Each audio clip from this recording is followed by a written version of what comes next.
CHEM200. Here's what we got going.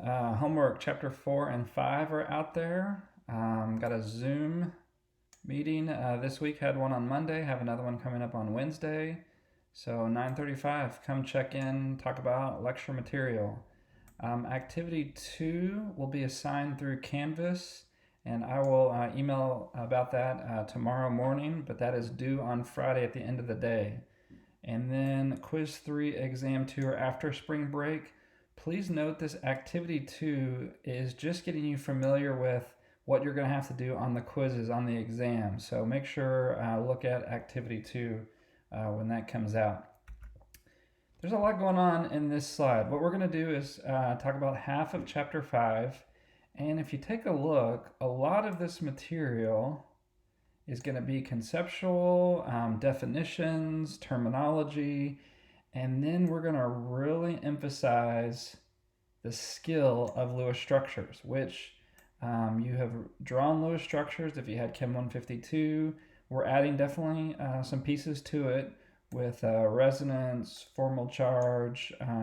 You may have seen exceptions in Chem 152, but this is where the bulk of our time is going to be, is on this Lewis structure part. These other topics we will start out with. So the schedule, we've almost made it to spring break. This has definitely been a very bizarre semester, but we've got chapter 5 and then spring break and then come back and we got more chemistry. All right, so I'm pretty sure early in the semester I asked you about opioid crisis. We were just talking generally, and I can't remember why I brought this up, but that's what this picture is about, and you can read about it in your text, but this chapter is about structure, okay?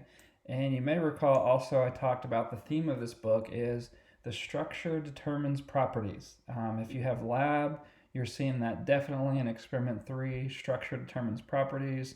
So this chapter is really going to get to our Lewis structures.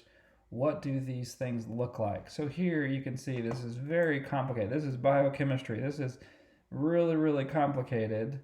But all of it has structure associated with it. Is it a helix here? Is it a sheet here?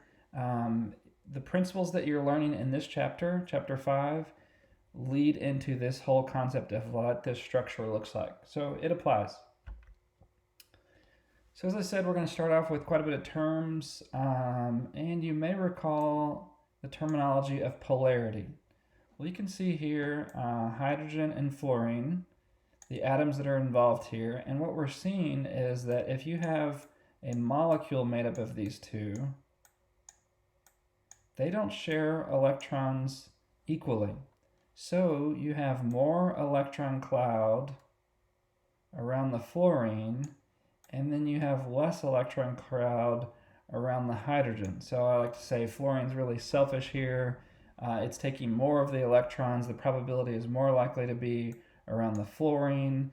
So that's why you see the fluorine gets this symbol partial negative. This is lowercase delta. Partial negative, and then hydrogen would be partial positive.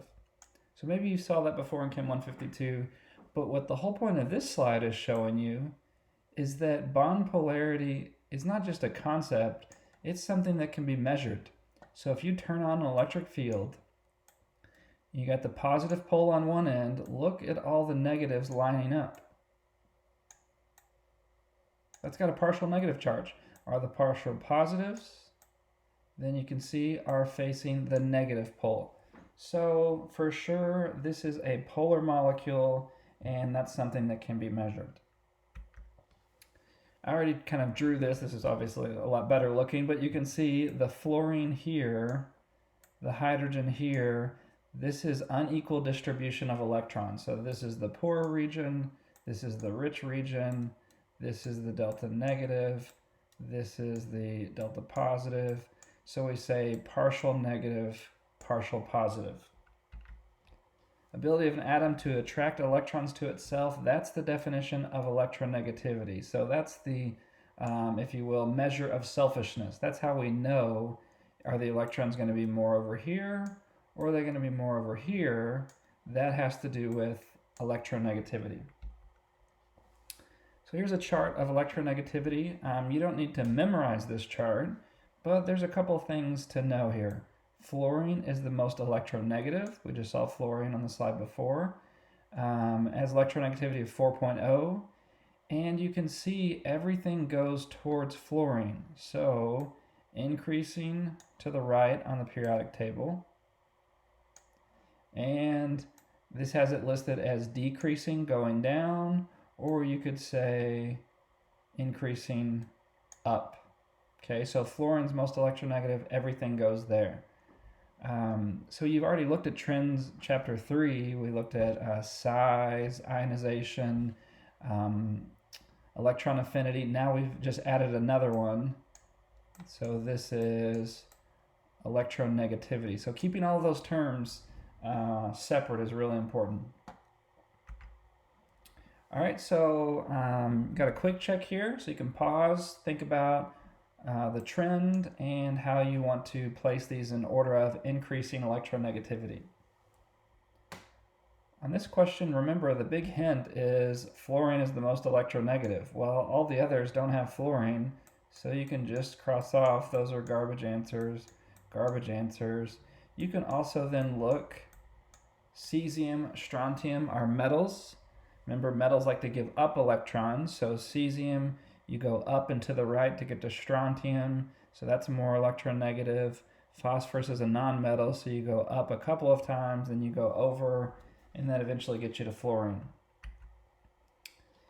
So we just spent a lot of time naming, and if you recall, remember I said first, what kind of compound do you have?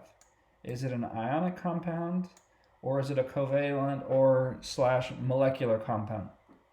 So all of that comes from this idea that compounds are actually a continuum. Okay, so we saw if there is full electron transfer, that was our ionic compounds. We have positives, we have negatives, that's full charges. And you can see here, this is important to know these regions. That's greater than 2 on when we compare the electronegativity. So if you take two atoms and you take the difference or subtract those, if it's 2 or greater, so here's the range, 2 to 3.3, then it's an ionic compound. Okay, if it falls in the range of 0.4 to 2.0, then that's a covalent compound. But remember, covalent just says it's sharing electrons.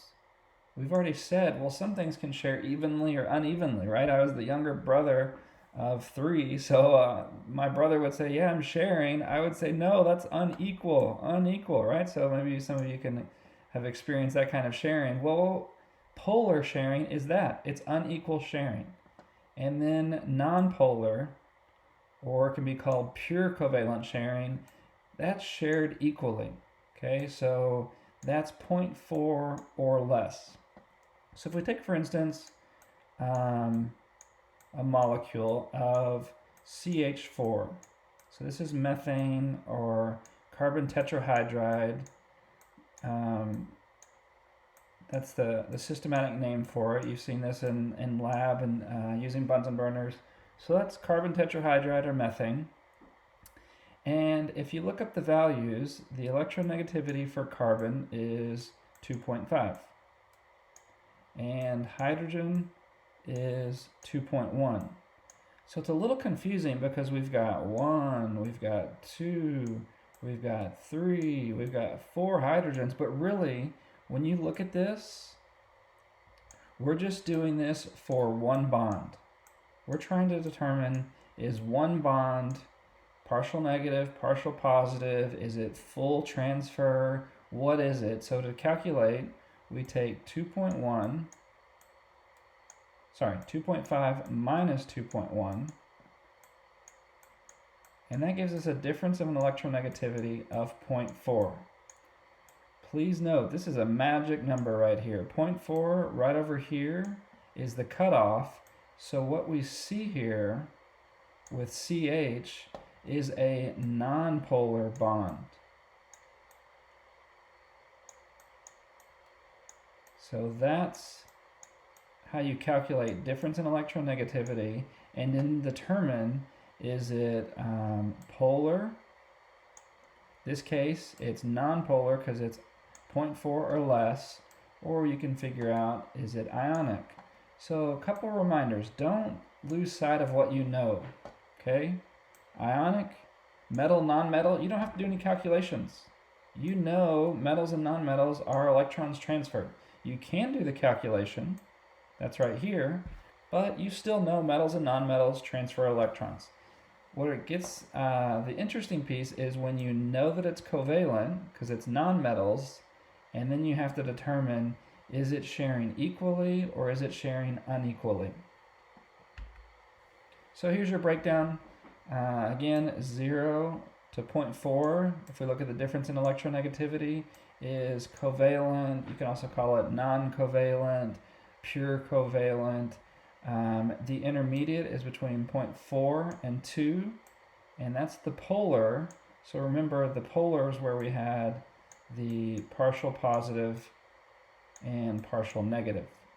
Then if it's greater than 2, that's ionic. This isn't partial charges, these are full charges, positive, negative. So if you look here, you don't have to do any math. Chlorine is sharing with chlorine, and if we calculate the difference in electronegativity, whatever chlorine is subtracted by that, that's going to be 0. So you know that is covalent, nonpolar.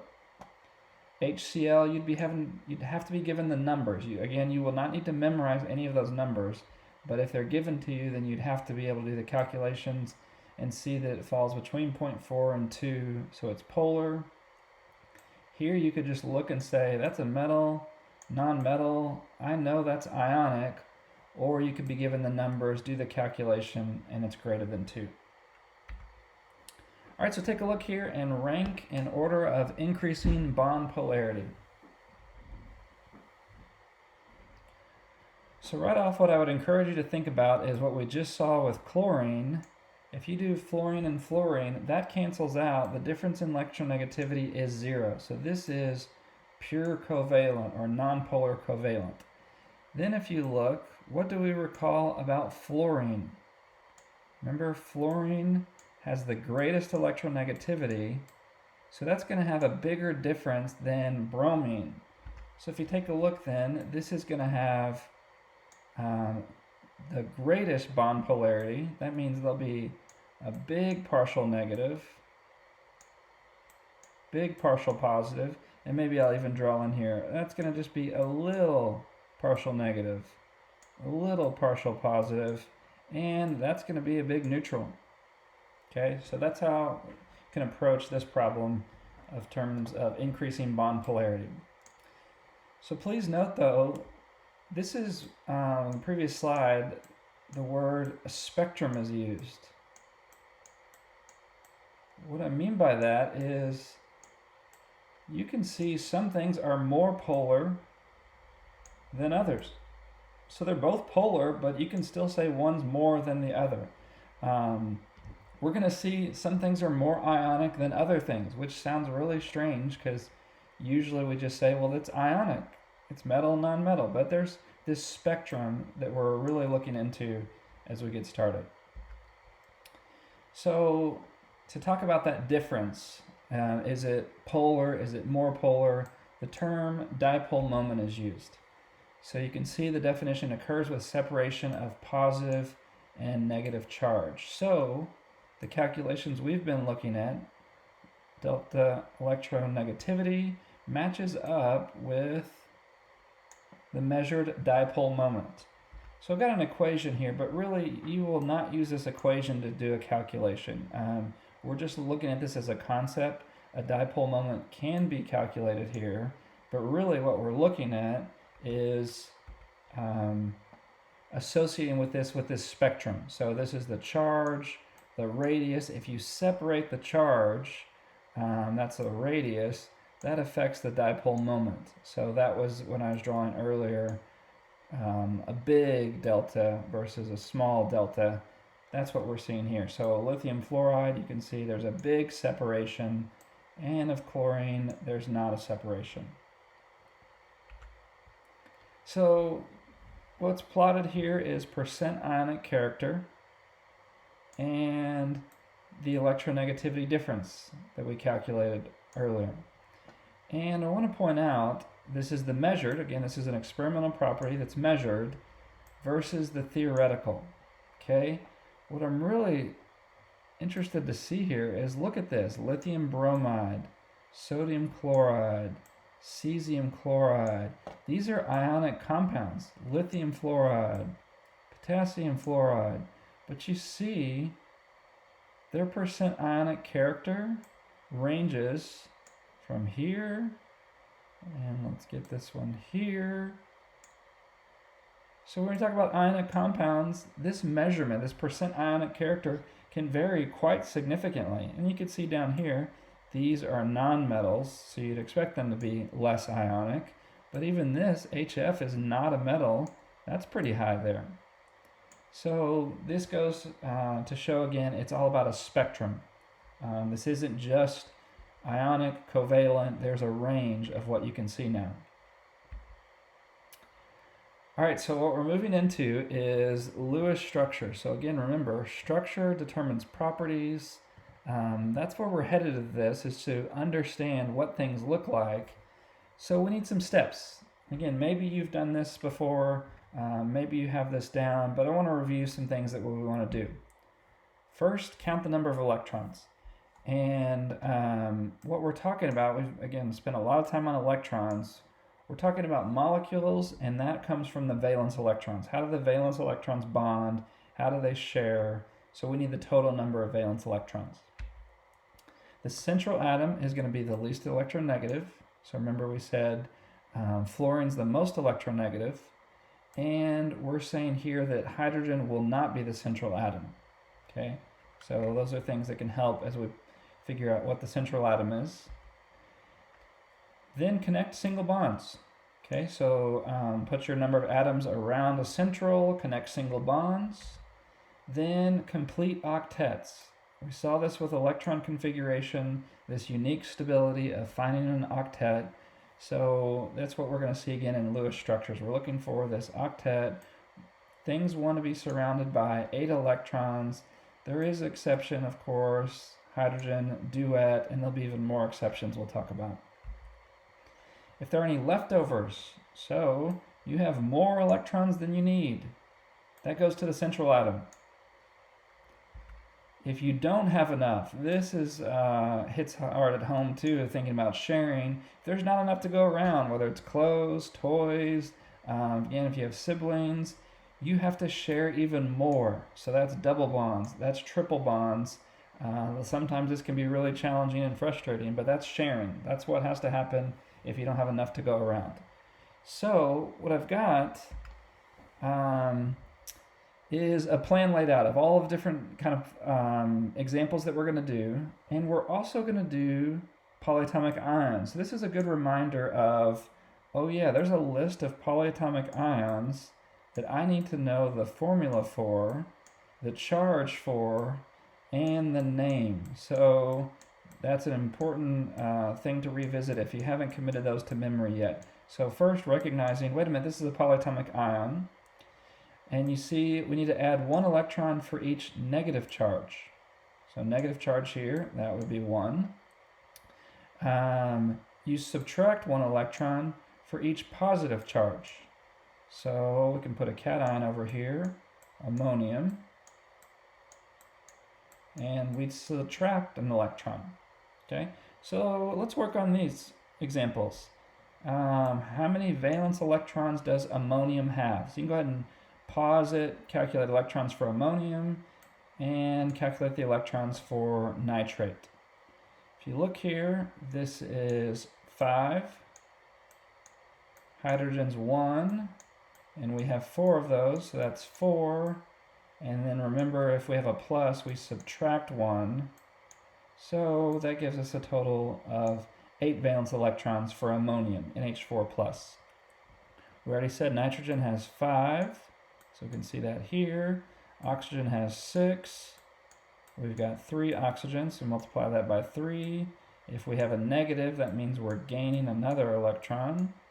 So we've got that there, and that gives us a total of 24. So this is our valence electrons for each of these. We're going to put them in one pot, and we're going to use that for Lewis structures.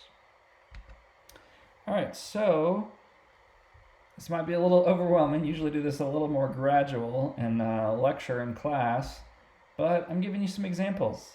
Lewis structures. So draw the Lewis structure for water, for ammonia, for carbon dioxide, for PF3, for CCl4. Okay, so go ahead, pause, start drawing Lewis structures. Once you get going on those, then you can also get started on polyatomic ions, nitrite and nitrate. We already did the number of electrons for nitrate. So what your goal here is to figure out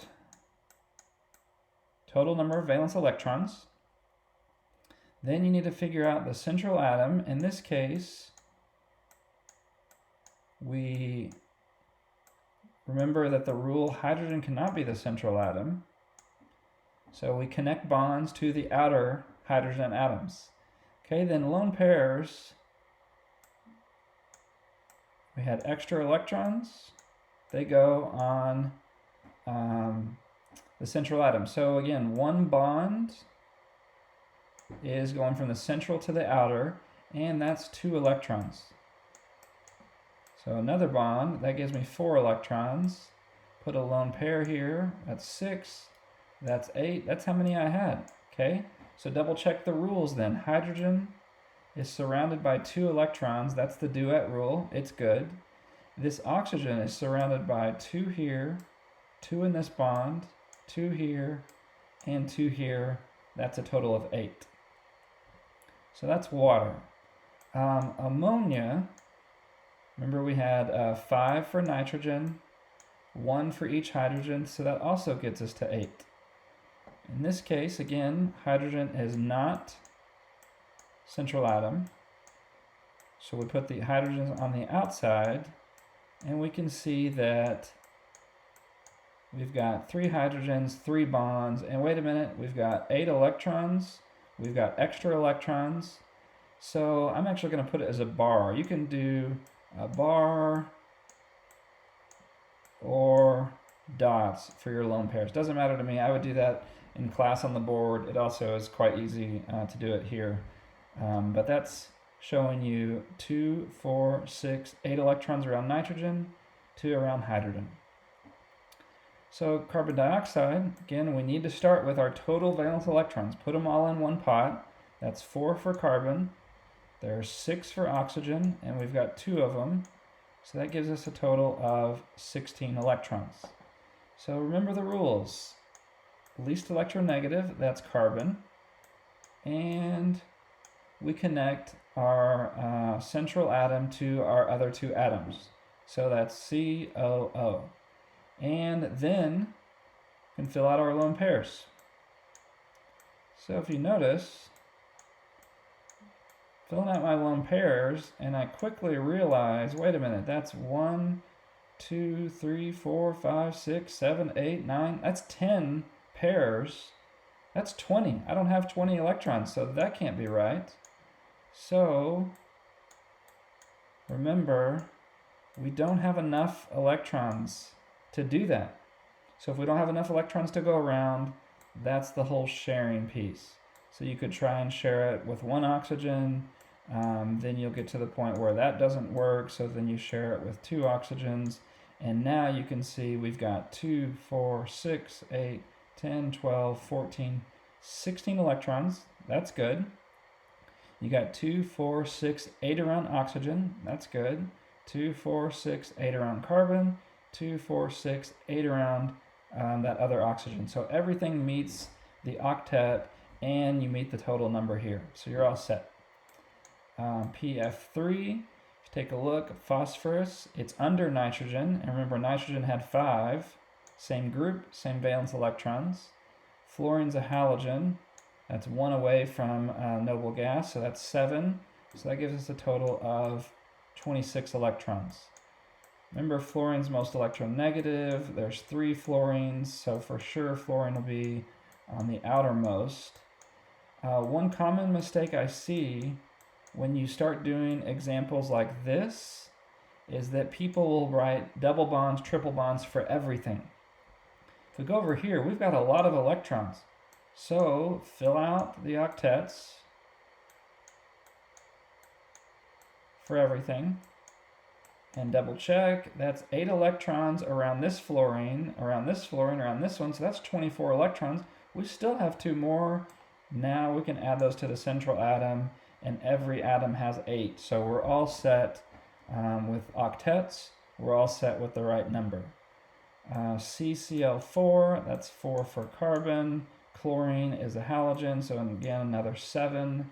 7 times 4, that gives us a total of 32.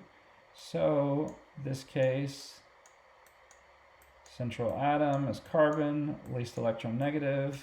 We've got fluorochlorines coming off, and then we've got octets being filled up. And if you count them, we've got 8 around each atom. There's 4 surrounding carbon, so that's a total of 8 times 4, that's 32.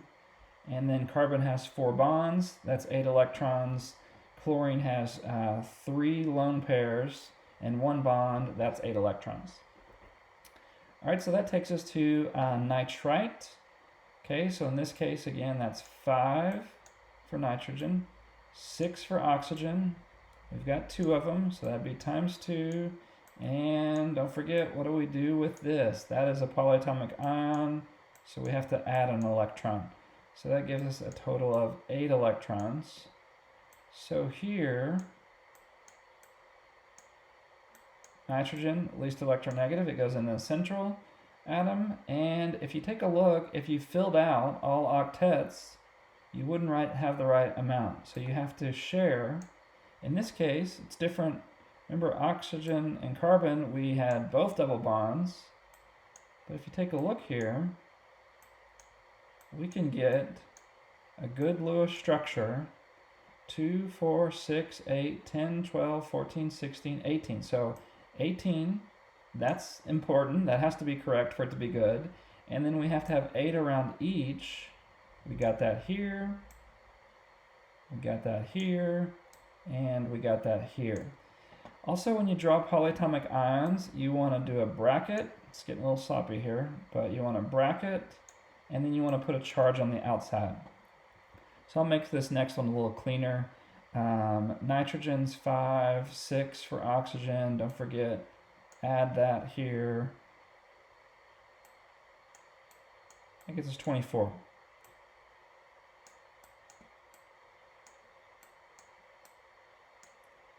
So put in nitrate, similar, nitrogen central, surrounded by the oxygens. We've got 2, 4, 6, 8, 10, 12, 14, 16, 18, 20, 22, 24. This is a polyatomic. So we put the brackets, put the charge. It's a lot of work there. That's a lot of practice of counting electrons, finding out central atom. Do you do double bonds? Do you do triple bonds? Is it only single bonds? Are there lone pairs? So this is a lot of practice. Really encourage you to spend time doing that, and then also look at the homework, practice that there. So once we do a lot of introductory Lewis structures, then we get to some more of the concepts from that. Okay, so what we're going to see is, we saw this with nitrite, nitrate. Some instances, maybe you're working with someone, maybe you're actually had a group today on office hour. They were working online together, talking about things. If you look at this, maybe you drew the double bond on the left and they drew the double bond on the right. Is one of you wrong? Is one of you right? Well, actually, this is going to be so annoying. It's a mix. It's not a double bond and a single bond, or a single bond and a double bond. It's more like a bond and a half. What? Very strange. But this is showing that the model isn't the most complex bonding model. We'll actually look at some other bonding models that can address this. This is a very simple bonding model, but what we need to recognize is that we can have resonance structures. And what that is one of two Lewis structures, and it has the same skeletal formula. What that means is here it's oxygen, oxygen, oxygen. The one we saw was oxygen, nitrogen, oxygen. That's the skeletal formula, but there's different electron arrangements. So you might have a double bond on the left. That's a different arrangement than the double bond that's the right, and then double bond on the left. So the hybrid, maybe in your biology, is actually a mix. If you look in the textbook, it shows like dog breeding. Is it, a Great Dane? Is it a poodle? Well, the offspring would be a mix. It'd be a hybrid. Maybe that's a terrible example, but that's what it says in your book to show you that it's actually intermediate. It's between those. It's not a double single or single double. It's actually in between those. That's what resonance means. So you've done some work from the previous slides. Now I want you to look and say, can water have resonance? Can ammonia have resonance? And so on. And if the answer is yes, it can have resonance, so nitrite can have resonance, draw both resonance structures. Okay, so what I would do is we've already drawn one structure, brackets, charge, and then there's an arrow between the resonance structures. So this shows it's a mix. It's a hybrid of these. We're not looking at this and calling it a single bond to oxygen, a double bond to oxygen. We're saying it's actually a mix when we look at nitrite. So go ahead and draw the three structures, the resonance structures of nitrate.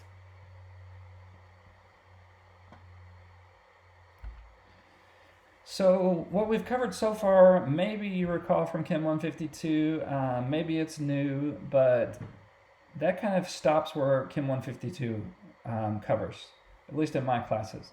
What we're getting to next is a really important tool to be able to evaluate, do I have a good Lewis structure or not?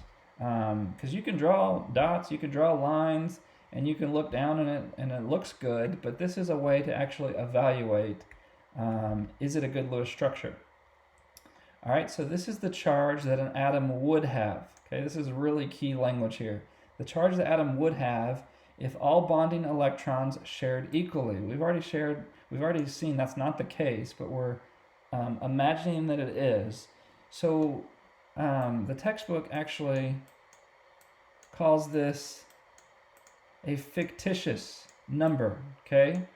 What I mean by this, and your textbook means by this, is that it's a formal charge. It's not a charge of an ion, okay? So sodium is a +1 charge. Chloride is a -1 charge. So what we're talking about here is a fictitious number that we use when we hypothetically imagine things are shared equally, and then we come up with a number. Okay, let me show you what we're talking about here. So the calculation is here. You take the number of valence electrons, you subtract the non-bonding electrons, and half of the bonding electrons. Okay, so water, you'll see the Lewis structure, a lot of water. Okay, is this an ionic or covalent compound? Okay, we said ions are up here, and remember ions have charges. This is a covalent compound. There are no charges here, full charges. Okay, so we need to remember that. But what we can calculate is a formal charge, which is a fictitious number, but it helps us. Okay, so how we do this is we take the number of valence electrons.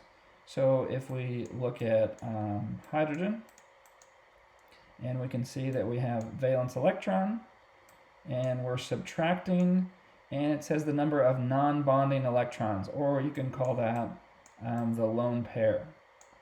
So hydrogen, you can see, does not have any lone pairs, so that's a 0. And then it gets half of the pairs that it's sharing, so we have to know a single bond has 2 electrons, so half times 2, and you can see now the formal charge for hydrogen is 0. So that's 1 minus 0, 2 divided by 2, that's 1. So 1 minus 1 is 0. So formal charge equals 0. Well, we'll see what this does for us here. The main point is to see on this is to see the calculation. So oxygen, you start with the valence electrons, and that's 6. And now we want number of non-bonding electrons, that's 2. So you see I drew them as dots. If they were drawn as bars, you just have to know that a bar is 2. So that's subtracting 4. And then we're going to take half, and oxygen's bonded to hydrogen here, bonded to hydrogen here. So that's half of 4. So you can see the formal charge for oxygen is also 0. Okay, how does this help us? Well, a couple of rules for formal charge. First off, we'll get to that on the next slide, but I want you to see that water has no overall charge. So the formal charge of these atoms, and remember we have 2 of these hydrogens, that should equal whatever the charge is here. So if it's a polyatomic ion and it's a -1 charge, all the formal charges equal -1. If it's a +1 charge for ammonium, all of them have to equal +1. So that's the way to calculate it, and let's talk about how it's going to help us. So just told you if it's neutral, all the formal charges have to add up to 0. Mentioned ions, they have to add up to that charge. So nitrite has to equal -1 overall, nitrate -1, and so on. Here's the key now. We want small numbers or 0 for this, again, fictitious formal charge. That's better than large ones. Okay, remember a large one would be a big difference between the valence electrons and actually the electrons that it has. So we want small numbers. And if there are negative numbers, okay, so that means it has more electrons than what the valence electrons, then that should reside on the most electronegative atom. So again, electronegativity increases to fluorine. We want to calculate that and look up and see which is the most electronegative, which one has that. Okay, so go back to your examples. You should have Lewis structures drawn out for all of these. You can then calculate formal charge for all of these. So I'll just do a couple of examples here. So you remember phosphorus trifluoride. We had this Lewis structure. So the good thing to notice about formal charge is if you have atoms that are the same, see this fluorine has 3 lone pairs and a bond. Well, so does this fluorine, so does this fluorine. So really, you just need to calculate it once. And it's the same for all 3 fluorines. So we start with the valence electrons for fluorine, that's 7. And then we're going to subtract the lone pairs, 2, 4, 6. And then half of the bonding pair.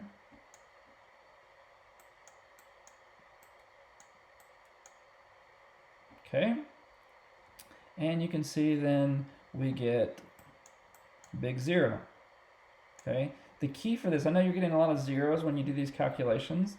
The key is to make sure that you can do this format because it won't always be 0. It'll definitely give you other numbers, but I just wanted to point out how to do all of this. Phosphorus, take a look, that's periodic table, 5, Subtract here the lone pair, that's 2, and then half of the bonding pairs, and that's 6 of those. That's also 0. Okay. All right, so don't be disappointed. There are numbers coming, okay? So let's look at nitrite. If we look at nitrite, our oxygens are not the same. We have one with a single bond, one with a double bond. So we have to do calculations for both. So this is the Lewis structure that we've already seen.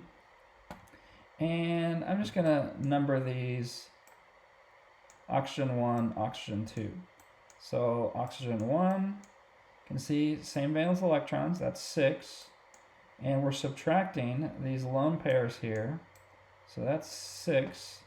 And then we're also going to subtract half of the bonding pair. And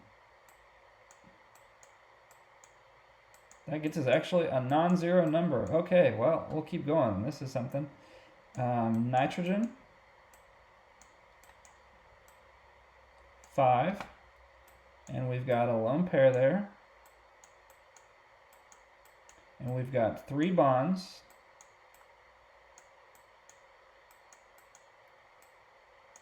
So that's 0.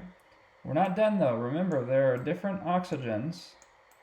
Oxygen has 6 valence electrons. This oxygen has only 4 lone pairs. But it has a double bond, which is 4 electrons being shared.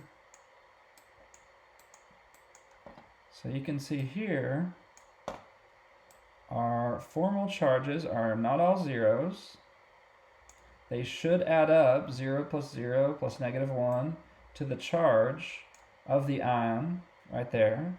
And then if we've drawn a proper Lewis structure, the negative number should be on the more electronegative.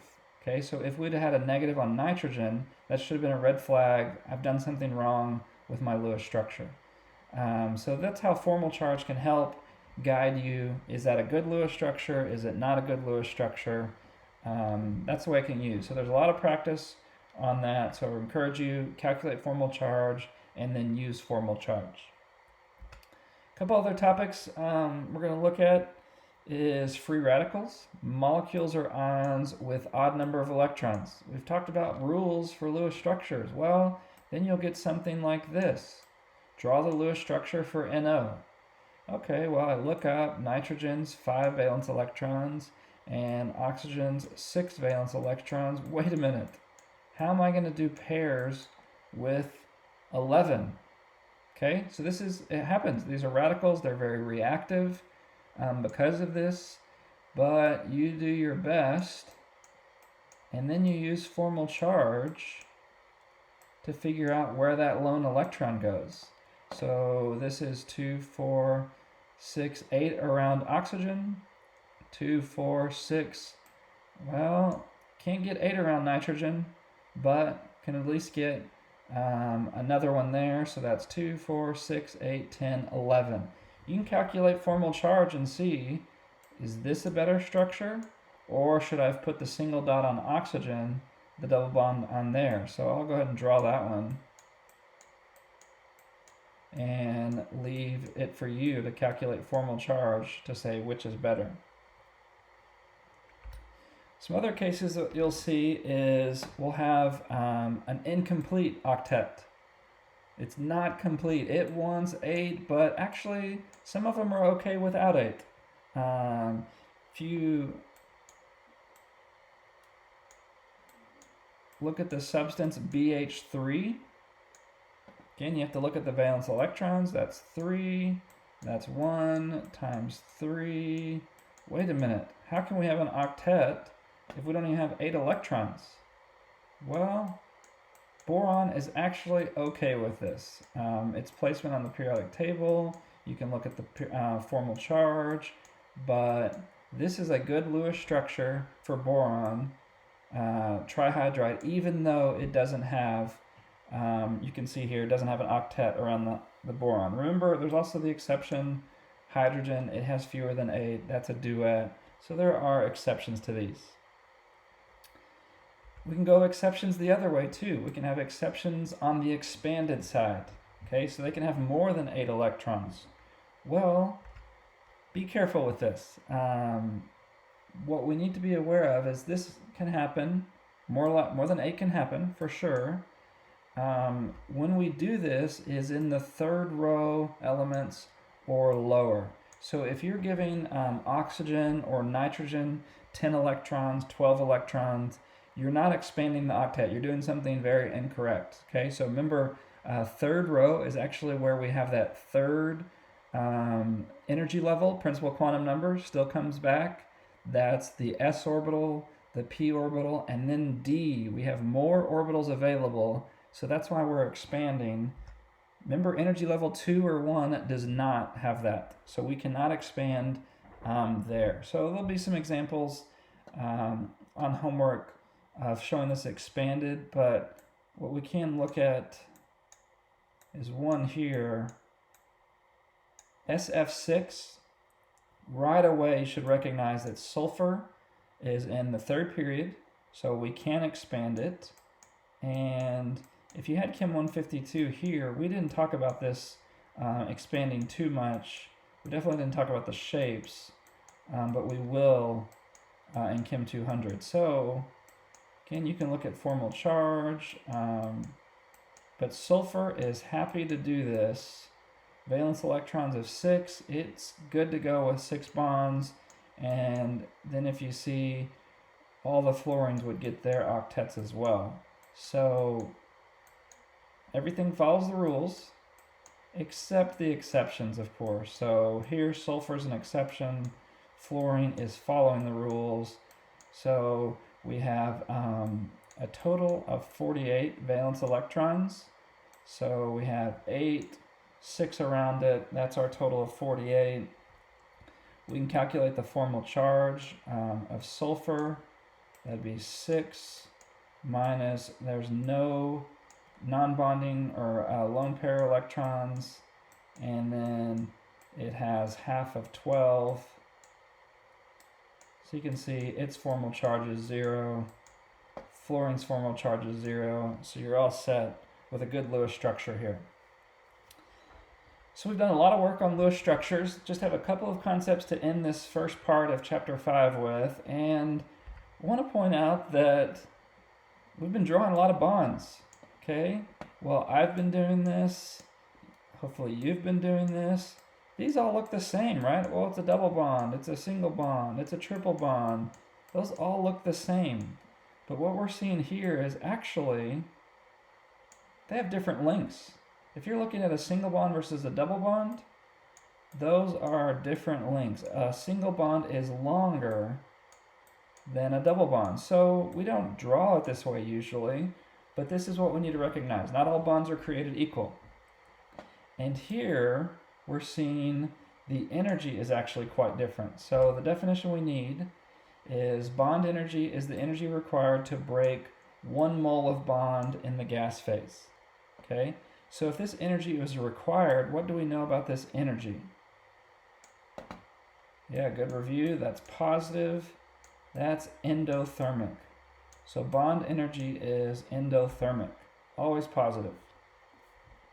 So that's one thing, noticing the difference in these bonds, length, energy. And you can actually look up a table, and that's what you'll do. You won't actually memorize these or anything, but you'll just look up a table and see all these bonds are not created equal. So a hydrogen to hydrogen is different than a hydrogen to carbon. Again, in our Lewis structures, we're going to draw them and they virtually look the same, but this is important to note and recognize they are not the same. Bond lengths, we already saw with single, double, triple bonds varies, but look at this, bond lengths with different sizes. So these are halogens, you go down. Remember, we get bigger atoms as you go down. So of course their bonds spread out then. But look at this, the energy goes down. So the closer it is together, so be real dramatic here, the closer it is together, it's shorter, but they're really attracted to each other. They want to stay together. If we go the other way, really dramatic, farther apart, easier to separate. So that's the bond links looking at nitrogen and different halogens. And this shows the measurement of that. We looked at measurement of size in chapter 3, and this is just showing average bond lengths of the different diatomic molecules here. And it's calculated for everything. So you can look up these for any bonds that you have. What does this look like? You go to higher levels of chemistry, this is really important to figure out what's the bond, what's the length, and so on. So this is something that can apply in a variety of ways, but the real take home for us is when you draw a bond, I know it's probably going to look the same, but it actually is different length, different energy to break that. So this concludes part 1. Part 2 will be up after spring break.